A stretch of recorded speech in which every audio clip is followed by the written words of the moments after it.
রাসূলের প্রিয় সাহাবীকে কেন মৃত্যুদণ্ড দিয়েছিলেন হযরত ওমর রাদিয়াল্লাহু তাআলা আনহু? পিতাকে হত্যার অপরাধে তার দুই পুত্র এক যুবককে টেনে হিঁচড়ে খলিফা ওমর রাদিয়াল্লাহু তাআলা আনহুর দরবারে এসে হাজির হল। তারা বলল, এই ব্যক্তি আমাদের পিতাকে হত্যা করেছে, আমরা এর সঠিক বিচার চাই। খলিফা ওমর রাদিয়াল্লাহু তাআলা আনহু ওই যুবকের কাছে তার বিরুদ্ধে আনা হত্যার অভিযোগের ব্যাপারে জানতে চাইলে যুবক বলল, অতি ক্লান্তি অনুভব করার কারণে আমি একটু খেজুর গাছের নিচে বসে বিশ্রাম করতে গিয়ে ঘুমিয়ে পড়ি। উঠে দেখি আমার উট আমার পাশে নেই।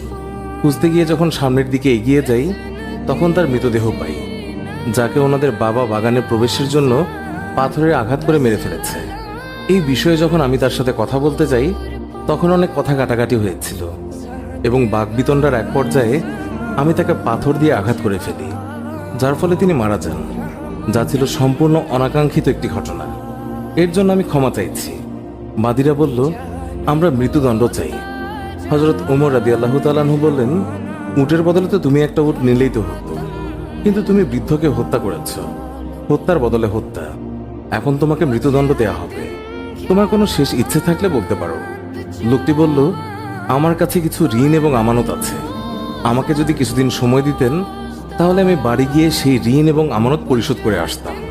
খলিফা ওমর রাদিয়াল্লাহু তাআলা আনহু বললেন, তোমাকে তো একা ছাড়তে পারি না। তুমি যদি তোমার তরফ থেকে কোনো জিম্মাদার রেখে যাও তবে কিছু সময়ের জন্য তোমাকে মুক্তি দিতে পারি। যুবক তখন দুঃখিত হয়ে বলল, এখানে সবাই আমার অপরিচিত, না কেউই আমাকে চেনে না, আমিও কাউকে চিনি না, সুতরাং আমার জামিনদার হবার মতো কেউ নেই।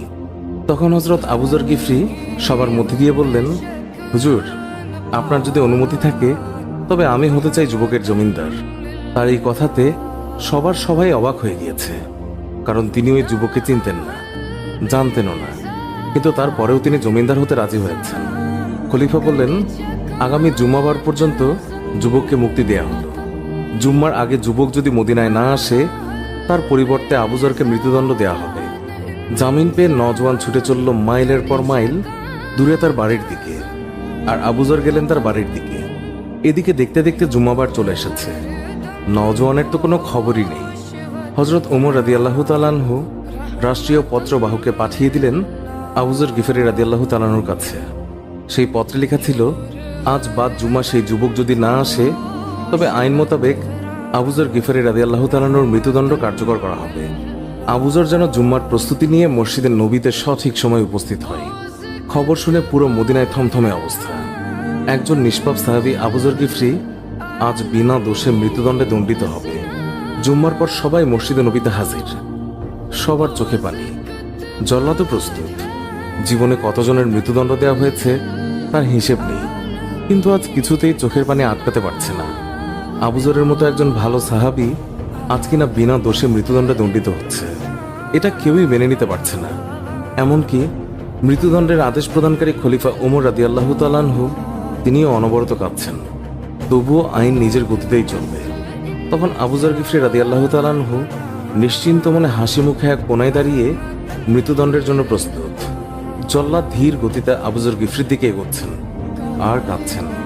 জল্লাদের পা যেন আজ সামনের দিকে এগোচ্ছেই না, কেউ যেন তার পায়ে পাথর বেঁধে দিয়েছে। এমন সময় এক সাহাবী জল্লাদকে থামিয়ে বলল,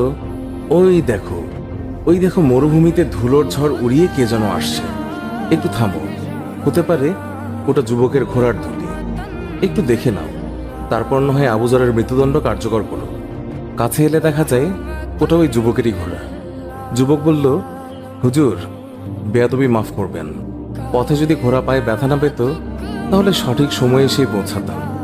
বাড়িতে আমি একটুও দেরি করিনি। গচ্ছিত আমানত এবং ঋণ পরিশোধ করে বাবা মা এবং নববধূর কাছে সব খুলে বলে মৃত্যুর প্রস্তুতি নিয়ে তাদের কাছ থেকে চির বিদায় জানিয়ে মদিনার উদ্দেশ্যে রওনা হই। এখন আবু যর ভাইকে মুক্ত করে দিন আর আমাকে মৃত্যুদণ্ড দিয়ে পাপ মুক্ত করুন। রোজ হাসরের ময়দানে নিজেকে খুনি হিসাবে আল্লাহর সামনে পেশ করতে চাই না। চারিদিকে থমথমে অবস্থা, কি হতো।